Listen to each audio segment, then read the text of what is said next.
Abra sua Bíblia comigo, por favor, no Evangelho de João, capítulo 10. Evangelho de João, capítulo 10, a partir do versículo 22. Celebrava-se em Jerusalém a festa da dedicação. Era inverno. Jesus passeava no templo, no pórtico de Salomão. Então os judeus o rodearam e disseram: até quando você nos deixará nesse suspense? Se você é o Cristo, diga francamente. Jesus respondeu: já falei, mas vocês não acreditaram. As obras que eu faço em nome do meu Pai dão testemunho de mim, mas vocês não creem, porque não são das minhas ovelhas. As minhas ovelhas ouvem a minha voz. Eu as conheço e elas me seguem. Eu lhes dou a vida eterna, jamais perecerão e ninguém as arrebatará da minha mão. Aquilo que meu Pai me deu é maior do que tudo, e da mão do Pai ninguém pode arrebatar. Eu e o Pai somos um. Texto singelo e precioso, igualmente profundo da palavra de Deus. Nós estamos tratando nesse mês de janeiro, primeiro mês do ano, sobre perseverança. Mais especificamente, a doutrina da perseverança dos santos. Doutrina esta que sempre esteve presente no texto sagrado, na palavra de Deus, mas que ganhou ênfase a partir do século XVII, em particular no início daquele século, no país da Holanda, quando, no início de 1610 aproximadamente, um grupo de pregadores, pastores holandeses, fez um tratado questionando alguns ensinos da igreja da Holanda e dos países daquela região. A igreja holandesa foi uma igreja fortemente influenciada pela Reforma, em particular pela teologia calvinista que veio da Suíça, e desenvolveu a sua linha teológica e a sua liturgia e a sua teologia, as bases teológicas, à luz dos ensinamentos de João Calvino e dos seus discípulos. Mas naquela região, um grupo de 46 pastores passou a questionar alguns dos ensinos que eram majoritários na igreja. Um deles era a compreensão de que os salvos hão de perseverar até o fim da sua caminhada, de que aqueles que foram salvos não cairão da graça, não se apostatarão da fé de maneira definitiva. E aquele grupo de pastores pregadores tinha certo desconforto, dentre outros assuntos como este, e eles então escreveram um documento com 5 pontos que foi conhecido como remonstrância. Era um questionamento, uma inquietação daqueles irmãos pregadores da palavra de Deus. Em resposta àquele documento, a igreja holandesa organizou um sínodo, e esse sínodo se reuniu por cerca de 7 meses, entre 1618 a 1617, ou 19, perdão, 18 a 19, e mais de 100 teólogos e pregadores das Escrituras, mais precisamente 102 estudiosos da palavra de Deus, ao longo daqueles 7 meses discutiram, pensaram, refletiram e emitiram então uma resposta àqueles questionamentos, aqueles 5 questionamentos dos irmãos, dos pregadores holandeses. Surgiu assim o que se tornou conhecido como os cânones de Dort. Dort era a cidade onde eles se reuniram, onde o sínodo se reuniu, onde aquele concílio discutiu por aqueles meses esses assuntos. E o resultado daquela discussão foi a organização teológica do que ficou conhecido como os 5 pontos do calvinismo. A doutrina da salvação em particular, organizada em 5 premissas, em 5 ensinamentos básicos, à luz das Escrituras Sagradas. O primeiro ponto chama-se depravação total. A compreensão de que todo ser humano está totalmente depravado na sua consciência e no seu coração, de que por causa da queda do pecado original, todos nós temos uma inclinação nata por DNA para o mal, e que nós não conseguimos, por nossos próprios esforços, por nossa própria decisão, por nosso próprio desejo, escolher a Deus. Nós escolhemos por natureza o mal por causa dessa depravação do nosso coração. O segundo ponto ficou conhecido como eleição incondicional. O ensino bíblico de que Deus, pela sua soberania e justa vontade, Ele escolheu para a salvação, Ele elegeu para a salvação aqueles que Ele mesmo quis. Dentre todos os seres humanos caídos e, consequentemente, condenados à perdição, o Senhor escolheu, através do seu amor e da sua justiça, alguns para serem salvos. Eleição incondicional. Incondicional porque esta escolha não é baseada nos méritos das pessoas. Essa eleição não foi baseada no comportamento, nem na presciência de Deus, sabendo o que essas pessoas iriam ou deixariam de fazer, mas foi baseado no amor e na soberania de Deus. O terceiro ponto ficou conhecido como expiação limitada. A compreensão bíblica de que a morte de Jesus na cruz do Calvário, ela é suficiente para salvar todos os perdidos, porém, ela é efetiva apenas para aqueles que foram eleitos. Ou seja, a morte de Cristo seria suficiente para salvar todo mundo, porém, ela só é aplicada, a salvação só é aplicada no coração daqueles que o próprio Senhor já escolheu, através do Espírito Santo. Porque, do contrário, se a salvação fosse para todos, o sacrifício de Cristo fosse efetivo para todos, e nem todos são salvos, como nós sabemos, teríamos que concluir que o sacrifício de Cristo falhou para alguns. Cremos, entretanto, e esses irmãos entenderam dessa forma, que a expiação, ela é aplicada de maneira limitada, específica, pelo Espírito Santo, àqueles que o Senhor, de maneira incondicional, Ele escolheu. O quarto ponto ficou conhecido como graça irresistível. A compreensão bíblica de que aqueles que foram eleitos pelo Senhor ainda antes da eternidade e que a salvação foi direcionada a eles pelo Espírito Santo, no momento específico do tempo e do espaço, na sua história, em algum momento, eles ouvirão a voz irresistível do Espírito Santo e não conseguirão resistir à palavra, ao chamado do Espírito Santo e se entregarão a Cristo, sendo assim regenerados pelo Espírito Santo e convertidos. E por fim, o quinto ponto ficou conhecido como perseverança dos santos. A compreensão bíblica de que aqueles que foram por Deus eleitos ainda antes da eternidade e aos quais a salvação, o sacrifício de Cristo foi efetivado, foi aplicado pelo Espírito Santo. E estes ouviram o chamado irresistível do Espírito Santo e a Cristo se entregaram. Estes hão de perseverar até o fim. O que alguns irmãos batistas reformados, passaram a chamar ou explicar com uma frase afirmando que uma vez salvo, salvo para sempre. No sentido de que aquele que realmente foi salvo, mesmo que ele caia, ele será levantado pelo Espírito Santo. Mesmo que ele enfraqueça, ele será novamente fortalecido. Mesmo que ele se afaste, em algum momento ele será atraído de volta para Cristo, porque aqueles que receberam a salvação em Cristo Jesus, pela obra do Espírito Santo, hão de perseverar até o fim. O apóstolo Paulo é certamente quem mais escreveu acerca dos ensinos da salvação, e em seus textos nós encontramos abundância de base bíblica para estas compreensões.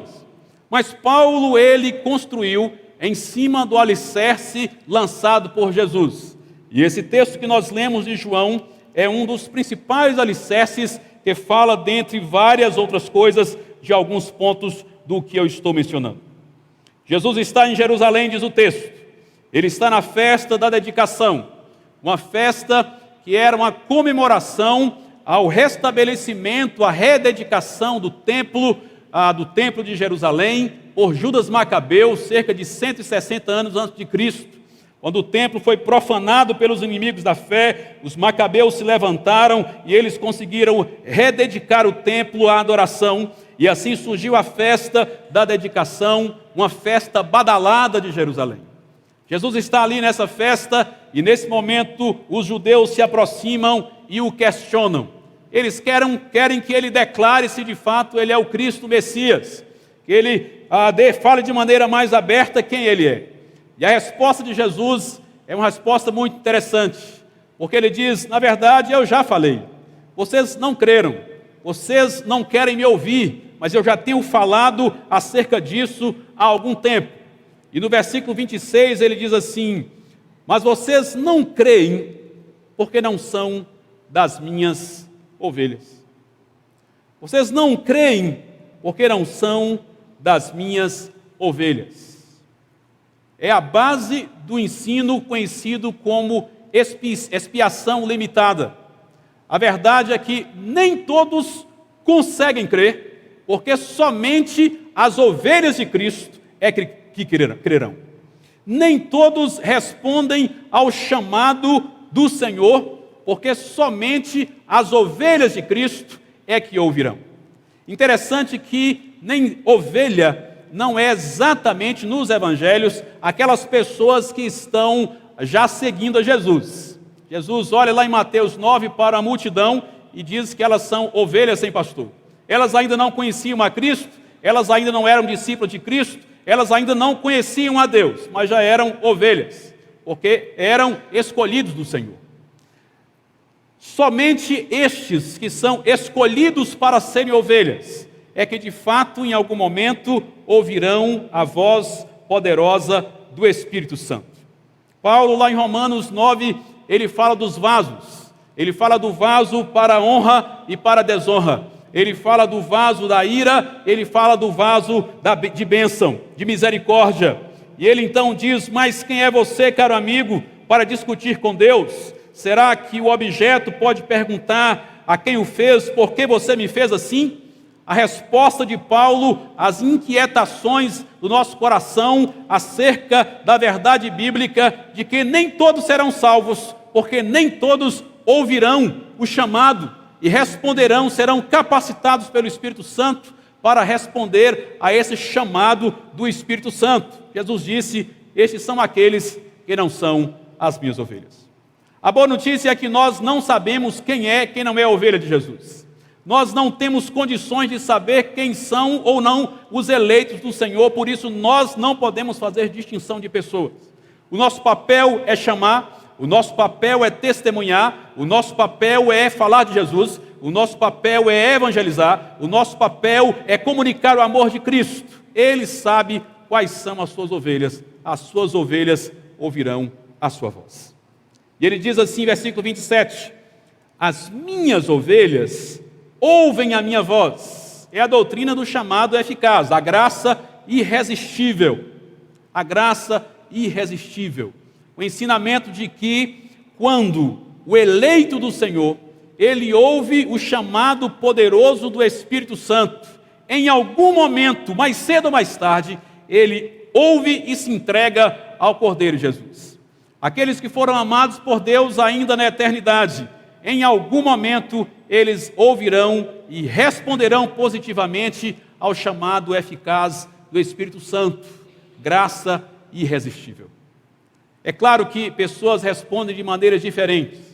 Nós vemos no capítulo 4 de João, a mulher samaritana, que quando ouve o chamado de Jesus, ela é envolvida pelo amor de Cristo, e ela se entrega sem reservas a Cristo no poço de Sicar. E não apenas se entrega por amor a Cristo, mas ela vai até Sicar e chama os homens para aquele poço, o poço de Jacó. E os homens de Sicar vêm e se encontram com Cristo, ouvem o chamado de Cristo, se entregam a Ele, levam ele para a cidade, outros ouvem e também se entregam. Alguns, entretanto, são como Saulo de Tarso, perseguidor da igreja, coração endurecido, aquele que toma parte na execução de Estevão, aquele que entra nas casas, arrasta homens e mulheres para a rua, prende, maltrata, comete invasão domiciliar, simplesmente pelo fato de serem cristãos. Saulo é aquele que obtém a autorização das autoridades para ir até Damasco e também prender cristãos que se reúnem para adorar ao Senhor Jesus naquela cidade. Mas no caminho de Damasco, Saulo tem uma visão. O Cristo ressurreto lhe aparece. E ele diz que o brilho que veio diante de si era mais forte do que o brilho do sol. E ele caiu prostrado e ouviu uma voz poderosa e irresistível dizendo: Saulo, Saulo, por que você me persegue? Duro é para ti recalcitrar contra os aguilhões. Era a voz do poderoso Jesus chamando uma endurecida ovelha, Saulo, que quando ouviu a voz do Supremo Pastor, de maneira tão forte e irresistível, o endurecido Paulo se tornou um homem de coração quebrantado. O homem que era perseguidor se tornou pregador e logo depois perseguido por causa do Evangelho, porque Jesus disse: as minhas ovelhas ouvem a minha voz. É por isso que nós podemos e devemos enviar missionários para os campos. É por isso que vale a pena investir nos missionários que vão para os lugares mais longínquos dessa terra. É por isso que vale a pena pregar o Evangelho para aquele que está perto de você. É por isso que você não deve desistir de testemunhar do amor de Cristo para os seus amigos de universidade, para os seus vizinhos, para os seus colegas de trabalho, para os seus amigos, para aquelas pessoas que estão perto de você. É por isso que você não deve parar de orar por aquela pessoa para a qual você tem falado de Jesus, cujo coração, entretanto, é tão endurecido. Porque se ela for uma ovelha do Senhor, mais cedo ou mais tarde, esta pessoa ouvirá a voz poderosa do Espírito Santo. Ela ouvirá o chamado do terno e poderoso pastor, e ela não resistirá a esse chamado. Missionários são encorajados por essa verdade, porque as Escrituras nos afirmam que o Senhor escolheu para si, lá em Apocalipse capítulo 5, Ele escolheu para si pessoas de todas as tribos, línguas, povos e nações. E é por isso que eu posso ir para o interior da floresta amazônica e gastar a minha vida e dedicar anos de trabalho e pregar ali o Evangelho, porque eu sei que entre cada um daqueles povos tem pessoas que foram eleitas para serem ovelhas e que em algum momento elas ouvirão o chamado do Supremo Pastor e se entregarão a Ele. Louvado seja o Senhor.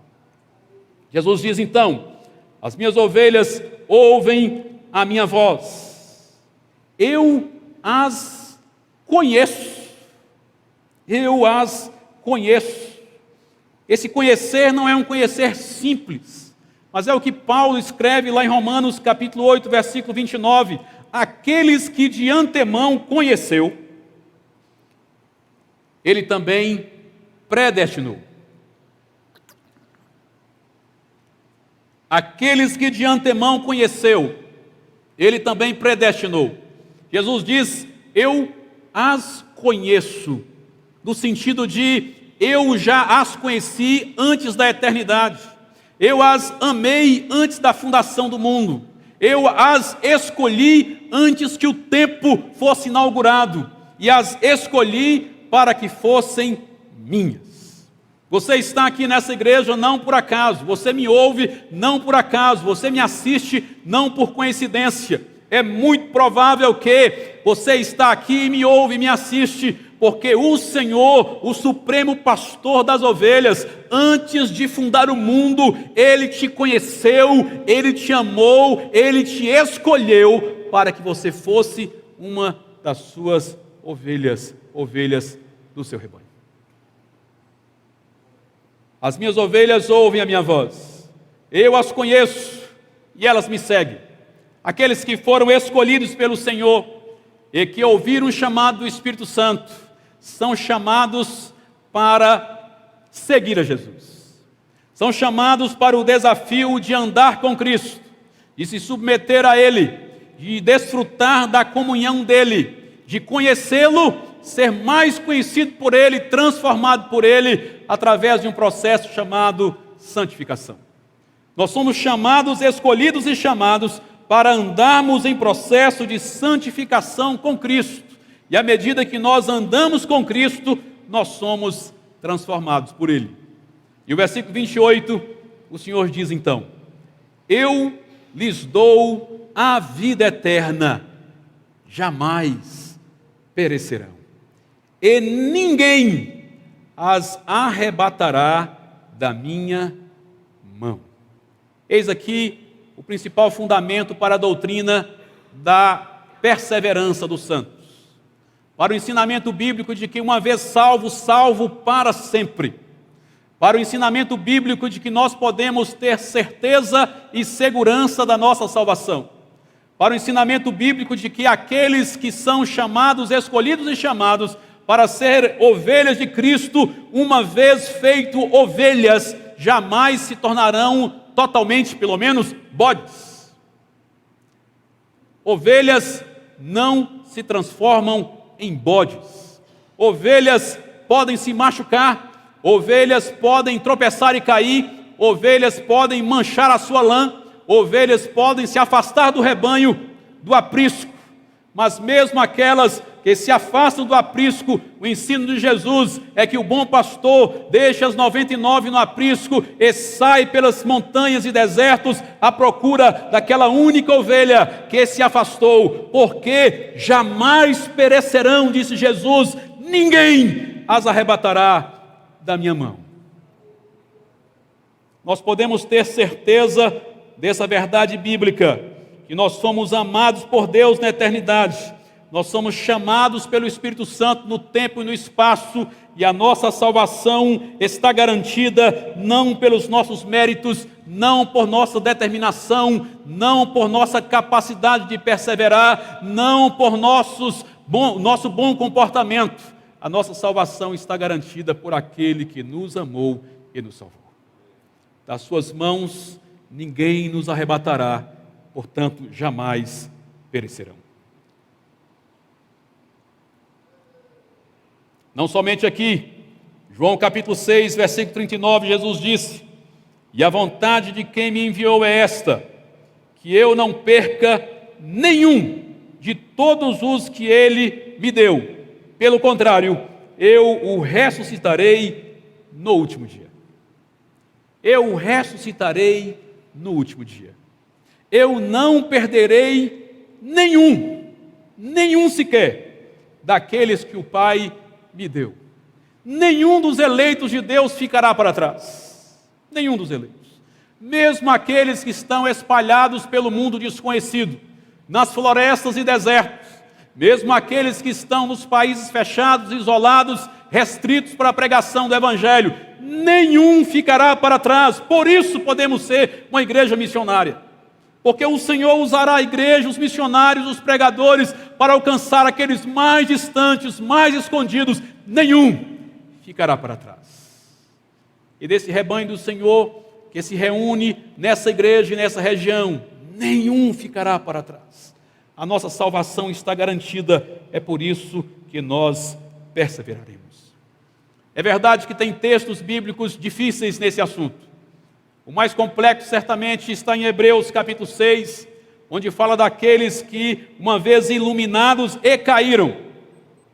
Existem tantos textos bíblicos, entretanto, que afirma a perseverança dos santos, que nós humildemente devemos entender que Hebreus 6, o problema está na nossa compreensão. Não tenho tempo para dissertar sobre aquele texto complexo aqui nessa tarde e noite, mas basta afirmar que ele não contradiz os demais. Dificuldade está em nossa compreensão, em nossa hermenêutica, exegese e interpretação. Mas João, ele afirma lá no seu primeiro livro, capítulo 2, versículo 19: eles saíram do nosso meio, mas não eram dos nossos. Porque se tivessem sido dos nossos, teriam permanecido conosco. Mas eles se foram para que ficasse manifesto que nenhum deles eram dos nossos. Olha o que a palavra está dizendo. Está dizendo que aqueles que se afastam de maneira irreversível do Evangelho é porque de fato não eram ovelhas, é porque de fato não eram salvos. Aqueles que se desviam de maneira irreversível é porque de fato jamais experimentaram a verdadeira salvação, regeneração do Espírito Santo. Porque aqueles que uma vez foram regenerados pelo Espírito Santo, eles perseveram. Não pelo seu esforço apenas, mas pela graça do Senhor derramada sobre eles. Em Filipenses 1,6, Paulo afirma: estou certo que aquele que começou boa obra em vocês há de completá-la até o dia de Cristo Jesus. O profeta Jeremias, ele usado pelo Espírito Santo, falando da nova aliança, no capítulo 32, versículo 40, diz: farei com eles uma aliança eterna, segundo a qual não deixarei de lhes fazer o bem, porei o meu temor no coração deles, para que nunca se afastem de mim. Louvado seja Deus!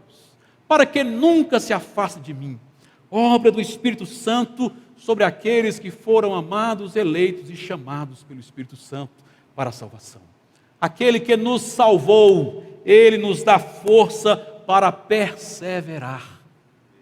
É claro que nós somos desafiados a lutar pela nossa perseverança. É claro que nós somos desafiados a trabalhar para abandonar o pecado, para nos afastar das coisas ruins. É claro que nós somos desafiados pela palavra de Deus a usar de determinação para seguirmos caminhando com Cristo, perseverarmos em oração, buscarmos santidade do Senhor. Mas é preciso entender que isso só é possível porque somos capacitados pelo Espírito Santo. Ele é que nos capacita a perseverar. E porque Ele nos capacita a perseverar, nós perseveraremos até o fim. E se em algum momento nos enfraquecermos, o Espírito Santo há de nos fortalecer. Se em algum momento tropeçarmos e cairmos, o Espírito Santo há de nos levantar. Se em algum momento cometermos pecados horríveis, o Espírito Santo há de martelar a nossa consciência para gerar um verdadeiro arrependimento. E com verdadeiro arrependimento há de nos perdoar e de nos restaurar a sua graça para seguirmos caminhando. Porque jamais perecerão e ninguém as arrebatará da minha mão. Foi o próprio Cristo que disse. O próprio Cristo que disse. Algumas aplicações desse ensino bíblico. Às vezes assustador, mas tremendamente confortante para o nosso coração. O primeiro deles é que o ensino da perseverança dos santos não é um estímulo à libertinagem. Pelo contrário, é um chamado à santidade. A verdade bíblica de que vamos perseverar, não vamos perder a salvação, não é um convite a vivermos de qualquer forma, porque não é isso que as Escrituras ensinam. A Escritura não diz que, uma vez salvo, viva da forma que você quiser, porque você será salvo de qualquer forma, você não perderá a salvação. Não é isso que esse ensino está dizendo. Esse ensino está dizendo que, uma vez verdadeiramente salvo, nós seremos constrangidos pelo Espírito Santo a uma vida de santidade. Uma vez realmente salvos, regenerados, transformados, nós seremos impulsionados pelo Espírito Santo a buscar cada vez mais a presença santa do Senhor. Uma vez regenerados e transformados pelo Espírito Santo, nós seremos constrangidos a estar constantemente buscando a face do Senhor Jesus. Não é um estímulo para vivermos em pecado, é um estímulo para vivermos em santidade, porque o Espírito Santo nos capacita a viver em santidade. A doutrina da perseverança dos santos não é um motivo para cruzarmos os braços, é sim para arregaçar as mangas, para buscar a indeterminação de coração, de sinceridade de alma, de integridade de espírito, a buscar cada vez mais a face santa do Senhor, a transformação do nosso próprio coração. Paulo diz aos Filipenses capítulo 2, desenvolvei, portanto, a vossa salvação com temor e tremor. Interessante, desenvolvam a vossa salvação. Paulo está nos estimulando a algum grau de esforço para buscar a santidade, para buscar o Senhor, para desenvolver aquilo que o Senhor já colocou em nós. ainda que no versículo 13 ele diz: porque Deus é quem efetua em vocês tanto querer como realizar, segundo a sua boa vontade.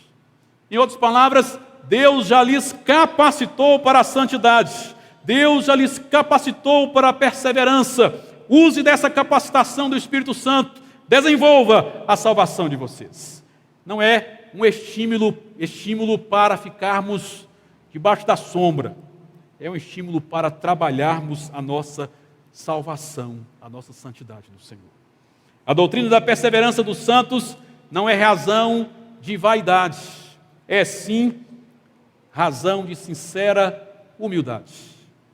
Não é para encher o nosso coração de orgulho, achando que nós somos melhores do que aqueles que não foram eleitos, do que aqueles que não perseveram porque de fato não foram salvos.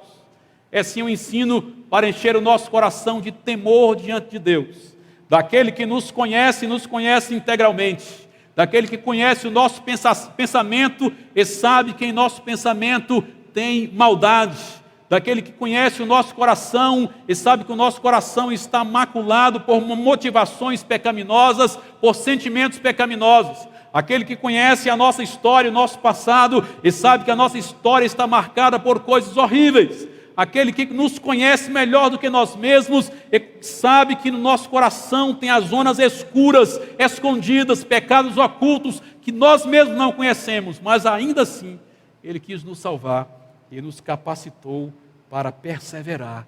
Isso nos deve encher de temor e humildade diante do Senhor.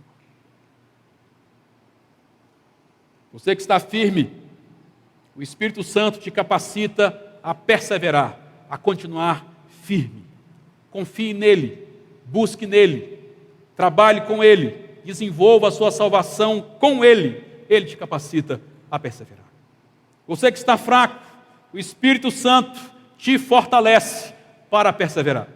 Você que inicia esse ano de 2022 abatido, talvez frustrado com algo que não aconteceu, talvez decepcionado com algo que esperava e não veio, talvez olhando para trás e vendo que a sua vida não caminhou como você gostaria que caminhasse, e você inicia um ano então abatido, entristecido. Lembre-se, o Espírito Santo tem força para te dar, tem novo ânimo para te dar, tem novo fervor para o seu coração. O Espírito Santo pode reacender a chama do seu coração que se apaga. Creia nisso em nome de Jesus. Não depende de você, depende do Espírito Santo, e Ele tem força para te dar. Você que está afastado do Evangelho, talvez você que me ouve, que me assiste de casa, que já esteve numa igreja, participou, criado no Evangelho talvez e se afastou, ou que está aqui nesse templo, mas seu corpo está aqui, o seu coração está longe, seu coração está longe do bom pastor, você está até no meio do rebanho, mas não está perto do pastor. Entenda uma coisa: para de resistir à voz do Espírito Santo, para de bater com a testa na parede. Se você é uma ovelha de Cristo, não tem outro lugar para você. Mais cedo ou mais tarde você será atraído aos pés do Cordeiro. Se você não for atraído pelo amor de Cristo, você será atraído pela dor. Então pare de gastar o seu tempo, pare de estragar a sua vida. Você não vai conseguir resistir eternamente à voz do Espírito Santo. Ele é mais forte do que você, o pastor é mais forte do que você. Se você está longe, o pastor te procura como aquele que vai pelos desertos e montanhas para procurar a ovelha que se desgarrou, e ele vai te achar, e ele vai te trazer, ainda que seja pela dor. Então, economize tempo, reconcilie-se novamente com o Senhor. Volte para a luz, volte para Jesus, volte para o rebanho, volte para a comunhão com o pastor. Você está perdendo o seu tempo, você não vai conseguir se manter longe daquele que te ama. O apóstolo Paulo, ele pensando sobre isso, ele escreve aos Romanos de maneira tão linda. Ele diz: porque aqueles que Deus de antemão conheceu, Ele também predestinou para serem conformes à imagem de seu Filho, a fim de que ele seja o primogênito entre muitos irmãos.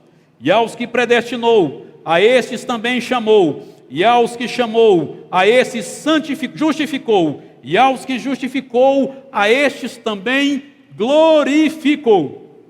Não tem como fugir dessa corrente Esta é uma corrente inquebrável. Aqueles que o Senhor conheceu e amou na eternidade, estes Ele elegeu para a salvação, estes que Ele elegeu, Ele chama, estes que chama, ouvem de maneira irresistível, se entrega, esses que se entregam são justificados, esses que são justificados são santificados, estes que são santificados serão glorificados. Não tem como a gente escapar dessa gloriosa corrente da salvação. Não depende de mim, não depende de você, depende daquele que fez os céus e a terra. Louvado seja o seu nome. E Paulo, entendendo que isso é tão profundo e belo, ele continua dizendo aos romanos: quem nos separará do amor de Cristo? Será a tribulação, ou a angústia, ou a perseguição, ou a fome, ou a nudez, ou o perigo, ou a espada? Em todas estas coisas, porém, somos mais que vencedores por meio daquele que nos amou. Porque eu estou bem certo, não é apenas certo, eu estou bem certo de que nem a morte, nem a vida, nem os anjos, nem os principados, nem as coisas do presente, nem do porvir, nem os poderes, nem a altura, nem a profundidade, nem qualquer outra criatura poderá nos separar do amor de Deus que está em Cristo Jesus, nosso Senhor. Louvado seja o seu nome. Verdadeiros salvos em Cristo Jesus perseverarão até a morte ou até a volta de Cristo. Jamais perecerão, disse Jesus, e ninguém os arrebatará da minha mão. Louvado seja o Senhor. E Paulo, depois de expor toda essa verdade tão profunda e gloriosa, Paulo, ele tem um sentimento então de adoração a esse Deus que nos amou e nos salvou e nos faz perseverar. Ele diz: ó profundidade da riqueza, tanto da sabedoria como do conhecimento de Deus, quão inexplicáveis são os seus juízos e quão insondáveis os seus caminhos. Pois quem conheceu a mente do Senhor, ou quem foi o seu conselheiro, ou quem primeiro deu alguma coisa a Deus para que isso lhe seja restituído? Porque dele, por meio dele e para ele são todas as coisas, a ele seja a glória para sempre. Amém. Os santos perseverarão. Louvado seja o nome do Senhor. Essa semana eu recebi uma mensagem de WhatsApp dos meus amigos em Irupidé, lá do interior da floresta. Um diácono chegou na cidade de São Gabriel, e eu preciso confessar para vocês que sempre que um deles chega na cidade, eu começo a perguntar: como é que está fulano? Como é que está ciclano? Como é que está fulana? E a família tal? Preciso confessar para vocês que eu pergunto em certa expectativa negativa de ouvir ele dizendo: fulano caiu, fulano desistiu, fulano desviou. Nós temos aqui entre nós o pastor Adilson. Levanta a mão, Adilson, por favor. Adilson Silva, missionário, amigo nosso, colega nosso lá do Amazonas, passando por aqui, voltando para o Amazonas, é aqui de São Paulo. Adilson e sua esposa Cintia trabalharam com um povo chamado Rúpida durante vários anos, e hoje continuam trabalhando com outro povo chamado Erequena, naquela região de São Gabriel. Os Rúpida são um povo da mesma família, do mesmo tronco dos de Irupidé. Eles vão saber exatamente do que eu vou falar agora. Irupidé e Rúpida, muito parecidos. São povos marcados pelo presente, são presentistas e são fatalistas. Eles pensam no aqui e agora, e coisas poucas fazem com que eles fiquem, como diz na região, aperreados e mudem de ideia. Consequentemente, perseverar não é uma coisa, não é o forte daqueles povos. Não é, Adilson? Quantas vezes nós vimos um Irupidé ou um Rúpida, ele se prepara para ir para a roça, e de manhã começa a chover, bom, não vou. Desiste, vai fazer outra coisa. Ele prepara para ir para a pescaria, está muito quente, bom, não vou. Vai fazer outra coisa. Ele começa a fazer uma casa, e ele levanta os esteios, levanta então a armação, os caibros, amarra com cipó, e ele vai tirar palha na floresta, a palha está muito longe, ele vai lá e faz uma viagem, trabalho duro. E ele vem, traz a palha deu para cobrir um quarto da casa, ele faz, pensa, amanhã eu continuo, depois não continua, passa uma semana, passa um mês, 2 meses, 6 meses, 1 ano, passa 2 anos, até aquela casa sem palha estraga, ele desistiu, mudou de ideia, vai fazer outra coisa. Ele começa a fazer uma canoa, e quando acontece alguma coisa, quando ele está fazendo a canoa, às vezes o marido está trabalhando a canoa, por alguma razão ele tem uma discussão com a esposa, ele fica chateado por causa da discussão com a esposa, e ele desiste de fazer a canoa. É exatamente assim. A mulher está fazendo o cesto de cipó, e aí ela tem uma desavença com a sua prima, por alguma fofoca que fez com o seu nome, ela fica chateada e desiste, deixa aquele cesto jogado por ali e não termina. Simples assim. Imagina você que um povo como esse, quando recebe o Evangelho, é de se esperar que muitos não irão perseverar. Não é verdade? Eles são, por natureza, por cultura, um povo da não perseverança. E nasce uma igreja entre o povo e Irupidé. Essa igreja está em uma aldeia, essa aldeia está na calha do rio Alpés. O rio Alpés tem cerca de 300 quilômetros de extensão, tem 15 povos, 3 povoados, 116 aldeias e uma única igreja em toda essa extensão. Para aqueles irmãos visitarem outra igreja e ir até onde um pastor, eles têm que ir até São Gabriel da Cachoeira, que está a 3 dias de viagem daquela aldeia. Esse é o cenário. Em qualquer lugar para onde eles saem, eles encontram com não crentes que vão criticar, que vão lhes fazer zombaria porque eles são crentes. No momento que um deles fraquejar, eles terão ali a multidão de parentes e de amigos, de conhecidos para jogar pedra, dizendo: eu sabia que você não ia conseguir. E nasce uma igreja nessa aldeia, nesse pequeno lugar, e essa igreja está caminhando, e o missionário, no caso, sou eu, o missionário vai embora para São Paulo. Tudo para essa igreja não perseverar. Não é verdade? Mas mês após mês, alguém tem ido até a cidade. E quando chega na cidade, eu pergunto: como é que está fulano? E a resposta tem sido: está firme, Jesus. Essa semana eu perguntava para o diácono: como é que está o ancião principal da igreja? Ele adoeceu, uma doença estranha, sem diagnóstico médico. Começou a perder o movimento das pernas e o movimento dos braços. Isso foi ano passado. E eu pensava: vai levar para o pajé, vai voltar para a bruxaria, vai voltar para a pagelança, não vai resistir na fé.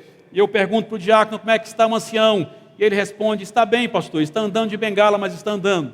E eu perguntei: como é que está a fé dele? Está firme e alegre com Jesus. Louvado seja Deus. O outro rapazinho da igreja, casado recentemente, a esposa ainda não crente, queria fazer muitas que ele fosse para as bebedeiras, para as festas, e ele não foi, então ela foi sozinha, traiu, ficou com outro. E eu perguntei: e o que aconteceu? Ele perdoou a esposa, pastor, e continua firme com Jesus. Um viúvo da igreja, um senhor viúvo, idoso, enfermo, uma doença não diagnosticada, levaram para São Gabriel, e São Gabriel foi para Manaus, sangrando sem parar, ninguém descobre o que faz aquele homem sangrar tanto, já idoso, com 60 e poucos anos de idade. Seu sobrinho foi com ele, e eu pergunto para o diácono: e o seu Avelino? Como é que está o seu Avelino? Está em Manaus, pastor. Fiquei sabendo que ele continua sangrando, ainda não sarou, mas eu quero saber da fé, como é que está a fé dele com Jesus? Ele está firme com Jesus. Louvado seja Deus. Aqueles irmãos da não perseverança estão perseverando. Estão perseverando. Sabe por quê? Porque não tem nada a ver com aquela cultura. Não tem nada a ver com a determinação deles. Tem tudo a ver com a obra poderosa do Espírito Santo transformando aqueles corações. O poder do bom pastor que diz: jamais perecerão e ninguém as arrebatará da minha mão. Se você cair, o Senhor há de te levantar. Se você enfraquecer, o Senhor há de te fortalecer. Se fraco você está, o Senhor tem força para te dar nessa noite. Quero orar por você. Vamos orar, irmãos.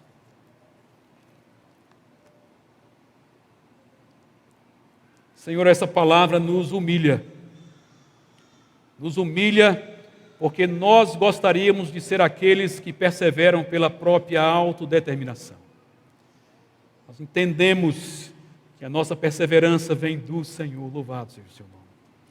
Essa palavra nos constrange, porque Deus, às vezes, cometemos pecados que nós mesmos não nos perdoaríamos. Mas o Espírito do Senhor gera arrependimento em nosso coração e nos alcança com seu perdão e restaura-nos a comunhão. Contempla, Senhor, e vê o seu povo. Contempla e vê aquele que está fraco, aquele que está abatido, aquele que não acha força em si mesmo para continuar, aquele que nem consegue compreender, imaginar uma razão para continuar caminhando com o Senhor. Eu oro para que o Espírito Santo lhe abra a mente nessa hora e com abrir dessa mente jogue luz no seu coração, dissipe a confusão, as dúvidas e a incredulidade e traga nova perseverança em nome de Jesus. Oro, Deus, por aqueles que já tropeçaram, caíram, que estão vivendo em pecado, que estão afastados do seu rebanho, mas que são ovelhas do Senhor. São aqueles pelos quais o Senhor morreu, pelos quais o seu sangue foi derramado. Eu oro para que essa palavra alcance os seus corações entristecidos, endurecidos, enrijecidos, alcance a sua consciência cauterizada pelo poder do seu Espírito e os traga de volta para o seu aprisco, em nome de Jesus. Eu oro, Deus, pelas famílias, pelos pais que têm filhos afastados do caminho do Senhor, filhos criados no Evangelho, agora nos caminhos tortuosos do mundo. Eu oro para o Senhor renovar a esperança dos pais, das mães, para o Senhor renovar a expectativa, o fervor de oração, para que não desista de orar, de testemunhar, de amar, de acolher, e que o Senhor traga de volta para a sua casa aqueles que são seus. E oro para que o Senhor enche o nosso coração de humildade e gratidão, nos fazendo entender essa gloriosa verdade das Escrituras, de que tudo depende, de fato, é do Senhor, porque vivemos na graça do Senhor. Em nome de Jesus. Amém.